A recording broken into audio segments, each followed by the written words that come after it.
learn as a language teacher is that when you're speaking a different language, you're a different version of yourself, though you are still thoroughly yourself. I first observed this when one of my friends asked me to speak German and she remarked, "Whoa, your voice sounds really different. You speak lower." Aber natürlich. Deutsch ist ein bisschen anders als Englisch, oder? You learn a lot about yourself when you learn a different language, and you learn what's really important to you and what stays with you no matter what is going on. Now, let me relate this to K-pop because that's my theme this week. By the time I moved to South Korea, I'd already seen Stray Kids perform live in the US, and one thing I observed is that a lot of the members were super duper talkative, even though they couldn't really speak English, except for Lee No. And then when I moved to South Korea, I also noticed that Lee No was the most classically Korean looking out of all of them. I mean, right down to his facial structure. Within a month of me being there, Stray Kids already had a concert, and when I was in attendance, I was actually shocked because you want to know who the most talkative person was? 'Twas not Bangchan, 'twas not Han, it was Lee No. It was different than watching him in their YouTube videos where they're speaking Korean because he was entirely present and he was just there to perform for the audience. It was really amazing. But going to a K-pop concert in South Korea is very different than going to one in the States. I mean, right off the bat, a huge difference I can say is the amount of ID checks you have to do, you guys. Your ticket is not just on your phone or on a printed piece of paper. They actually give you a card that says exactly where you're sitting. It has your name printed out on it. And yet they still require your ID after you've entered the arena to even get into the building. Honestly, mind-boggling. Did they think that you shape-shifted into someone else in between the 20 steps?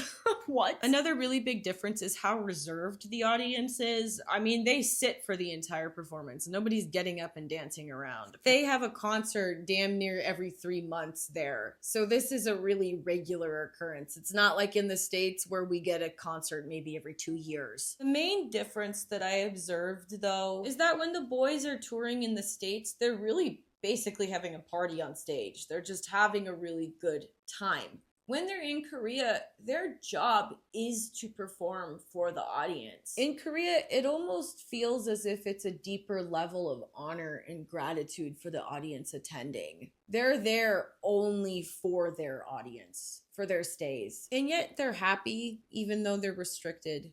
And I just find that beautiful, especially because you see somebody like Lee No, who seems really quiet in the States, but is completely in his element in South Korea. And this is why I love being a language teacher and living in other countries. You see that though people are different culturally, they're still people.